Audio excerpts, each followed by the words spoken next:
Welcome back to my YouTube channel. आज हम बनाएंगे जीन्स पे पहनने वाला क्रॉप टॉप। क्रॉप टॉप नहीं, मतलब थोड़ा सा लॉन्ग रहेगा, ज़्यादा बड़ा नहीं है टॉप, छोटा ही टॉप है। तो मैंने इसकी मेजरमेंट ली है। इसका शोल्डर है 12 इंच का, 6 लिया है, और इसका आर्म होल लिया है 5.5 इंच का। चेस्ट है इसका 34 साइज का है, तो 2 इंच प्लस करके मैंने लिया है।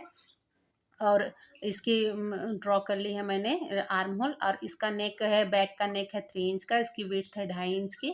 और फ्रंट का नेक है इसका 5 इंच, इसकी डीपनेस है, और वही 2.5 इंच की इसकी भी विड्थ है।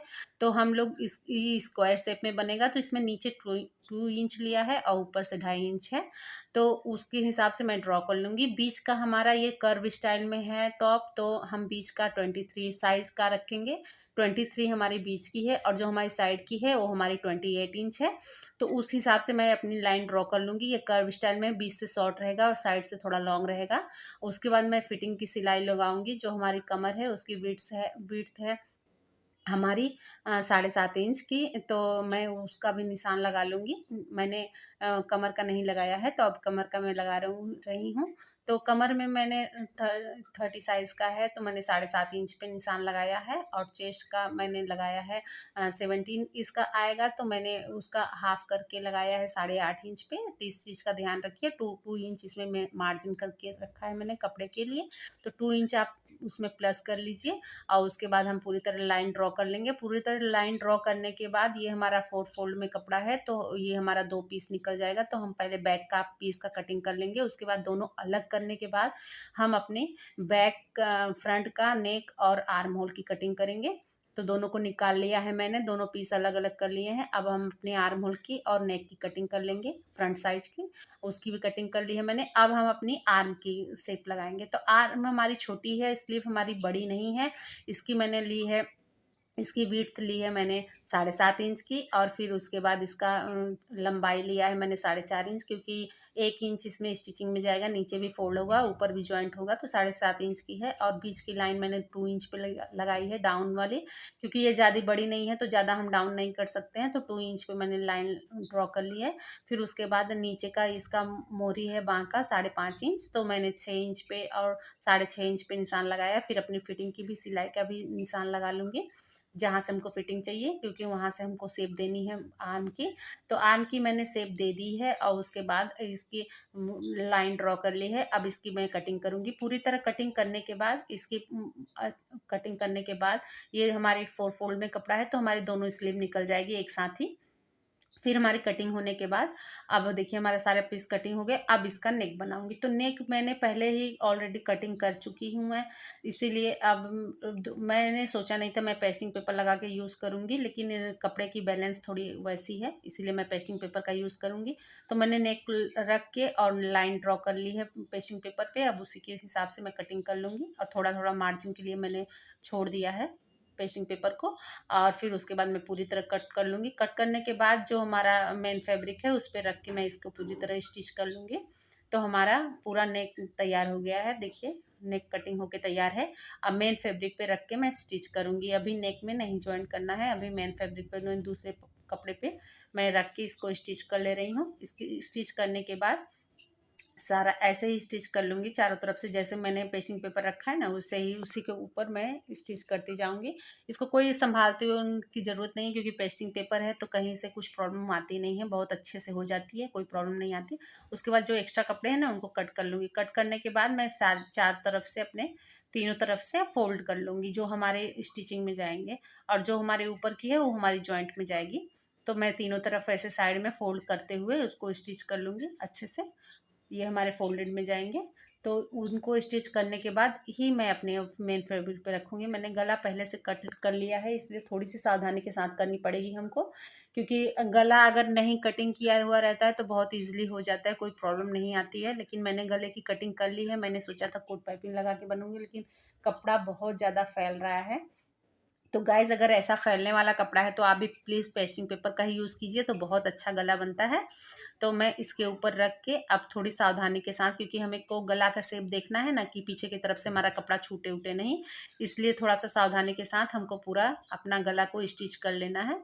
तो गले की स्टिच कोई प्रॉब्लम नहीं आएगी, थोड़ा सा आप संभाल के करोगे तो कोई प्रॉब्लम नहीं आएगी। बस यही कपड़ा छूटने का ही थोड़ा सा रहता है, कपड़ा छूटे नहीं, तो इसको थोड़ा सा ध्यान रख के करना है।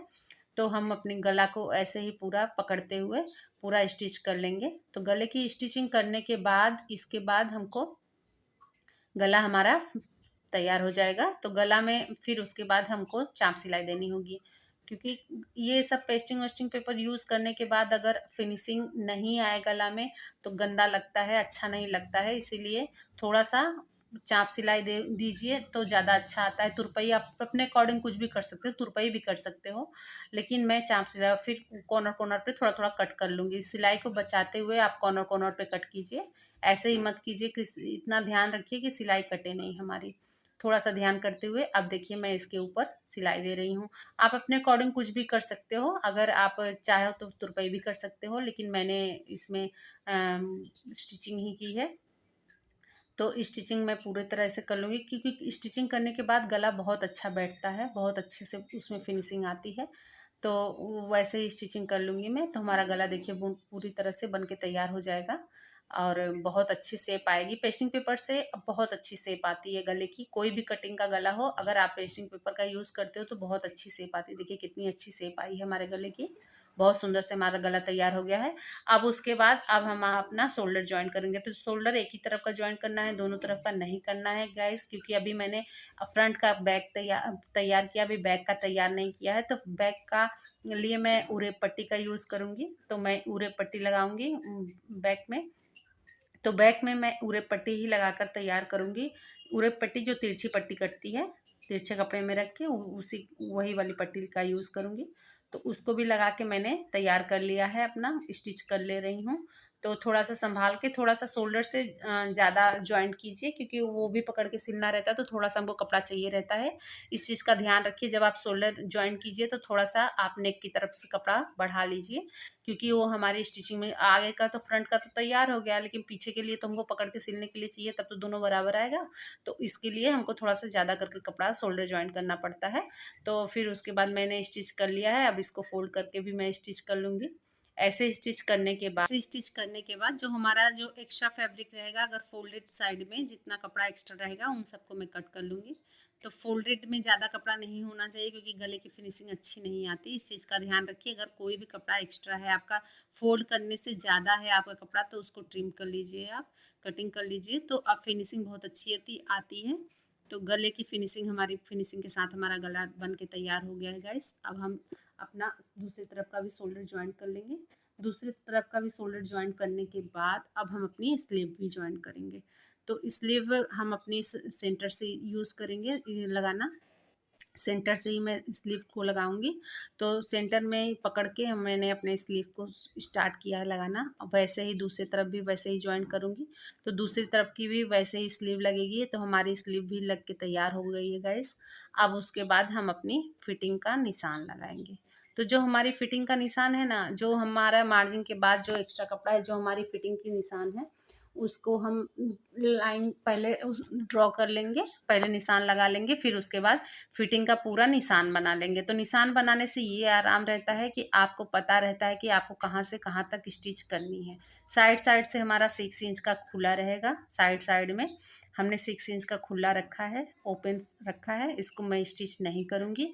उसके बाद मैं सारा इसको स्टिच कर लूँगी। दोनों तरफ से मैं फिटिंग की सिलाई लगा लूँगी। दोनों की तरफ फिटिंग की सिलाई लगाने के बाद गाइस, उसके बाद हम अपना नीचे का किनारा भी स्टिच कर लेंगे। देखिए मैंने स्टिच कर लिया है नीचे का भी किनारा, और अच्छे से फोल्ड करते हुए। और साइड साइड में मैंने स्टिच नहीं किया है, उसको ज्वाइन नहीं किया, वो ओपन ही है साइड का हमारा।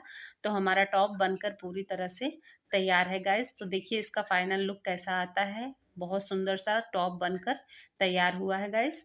तो आप देख सकते हैं कितना सुंदर सा टॉप बन के तैयार है। इसका गला, इसका नेक, इसका नीचे का डिज़ाइन, कर्व स्टाइल, बहुत सुंदर सा टॉप बन के तैयार है गाइस। अगर ये मेरी वीडियो आपको अच्छी लगी तो प्लीज़ मेरे चैनल को सब्सक्राइब कीजिए, प्लीज़ मेरे वीडियोस को लाइक कीजिए। Thank you.